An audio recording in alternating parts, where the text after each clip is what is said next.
곳곳에서는 꽃들이 피면서 계절은 봄을 맞을 태세를 완전히 갖춰가고 있는데요. 영화계는 아직도 겨울에서 벗어나지 못한 듯 냉랭한 분위기입니다. 무엇이 영화계의 해빙기를 늦추고 있는지 백현주 기자와 함께 알아볼게요. 어서 오세요. 네, 안녕하세요. 네, 어제 영화인들이 문화관광부 장관을 만나러 이 문화관광부로 직접 찾아갔었죠. 네, 스크린쿼터 문화연대 소속 영화인 7명이 어제 오후 1시 30분경 서울 종로구 세종로에 위치한 문화관광부 청사를 방문했습니다. 이들이 문광부 장관과의 면담을 요청한 이유는 지난 23일 한 신문에서 기사가 나왔는데요. 이 기사 때문이었습니다.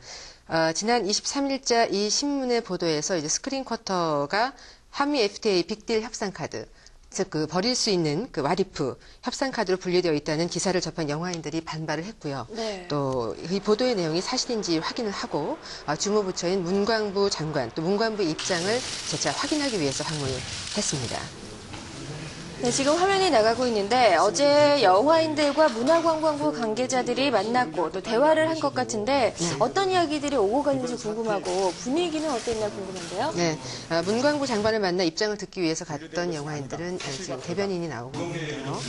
장관을 만나지는 못했습니다. 네. 김명곤 장관이 이제 해외 출장 중이었는데요. 대신에 이제 실무진들을 만날 수 있었죠. 1시 30분에 방문을 해서 5층에 있는 제2회의실에서 이제 면담을 했습니다. 네. 면담이 이제 시작되자마자 취재진들에게 잠시 자리를 비켜줄 것을 요청을 했고요.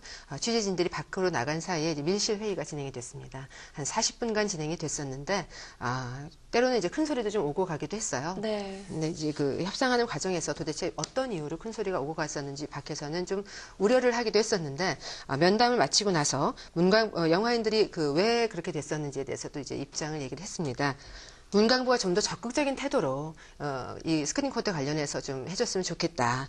또 각고의 노력을 더 기울여달라고 요청을 하고 이야기를 하는 과정에서 잠시 언성이 높아졌던 것이다라고 과정을 짧게 브리핑을 했습니다. 네, 이렇게 회의가 끝나고도 잠시 브리핑이 있었다고 알려졌는데 영화인들이 궁금해했던 것들, 이 문광부 실무진들로부터 직접적인 대답을 들을 수가 있었나요? 네, 회의가 끝난 후에 이제 내용을 3가지로 요약을 해서 합의 사항을 발표를 했습니다. 스크린쿼터 사수 영화인 대책위 양기환 대변인 입을 통해서 직접 들어보시죠. 네.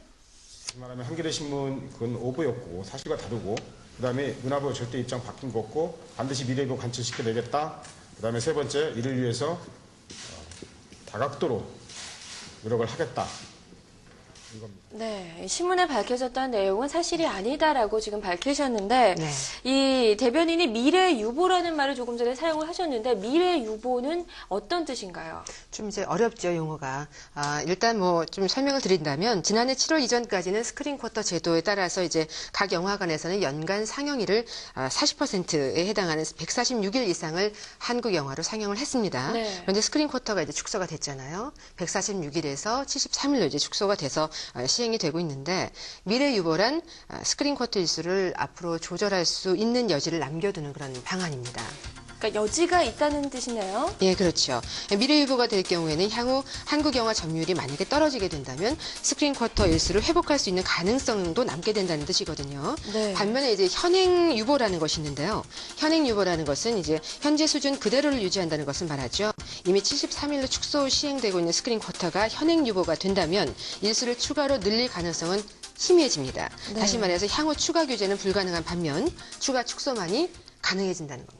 네, 네. 영화인들에게 있어서 미래 유보라는 말은 어느 정도의 가능성을 담고 있는 말이기 때문에 네. 좀 희망적인 그런 단어네요. 바로 그렇죠. 네. 근데 이제 미국 측 FTA 협상단이 현행 유보 쪽에다가 이제 의지를 강하게 두고 있는 것을 알려줘서 영화인들이 많이 촉각을 곤두세우고 있습니다. 네. 또 이런 상황에서 어제는 영화 전공 학생 4명이 한미 FTA 고위급 협상이 진행되고 있는 하얏트 호텔에서 기습 시위를 벌였고 경찰에 연행을 되는 그런 사건이 있었습니다. 전국 연극영화과 학생회 연합은 성명서를 발표해서 이들의 석방을 촉구하고 있습니다. 네. 자, 참 이렇게 좀 직접적인 대치나 이런 시위는 좀 자극적인 것들은 좀 없었으면 좋겠는데 예, 안타깝네요. 네. 자, 그리고 오늘 오후에도 장외 집회가 열릴 예정이죠? 네, 그렇습니다. 축소만 가능할 뿐 단 하루도 늘릴 수 없는 현행 유보안을 결사 저지한다는 영화인들은 오늘 오후 서울 종로구 보신각에서 집결을 합니다. 문화침략 저지 및 스크린쿼터 사수 영화인 대책위원회는 오늘 오후 4시 30분 보신각 앞에서 이제 스크린 쿼터 원상 회복하고 한미 FTA 결사 반대 그 협상 중단을 촉구하는 집회를 여는데요. 네. 제작가, 감독, 배우, 스태프 또 영화과 관련된 학생들 모두 다 참석을 합니다. 스타들도 물론 참석을 하고요. 영화과 학생들이 준비한 뭐 상황극이나 영화계 인사들의 발언, 뭐 성명서 낭독뿐만 아니라 보신각에서 청계광장까지 이제 그 가도행진, 네네. 그리고 촛불 시위 등이 이어질 예정입니다. 네, 참, 이 거리에 나와서 시위를 벌이고 있는 우리 영화인들의 모습 아까 전에도 보셨는데, 그렇죠. 영화인들이 있어야 할 자리가 거리가 아니라는 그런 생각이 다시 한번 들면서 마음이 좀 아프네요. 영화인들의 일이다라고 이 먼 발치에서만 볼 것이 아니라 우리의 일이라는 생각으로 관심을 좀 가져야겠다는 생각이 듭니다. 자, 스타뉴스 2부는 잠시 광고 보고 이어가고요. 백현주 기자는 다음 주에 또 뵐게요. 고맙습니다.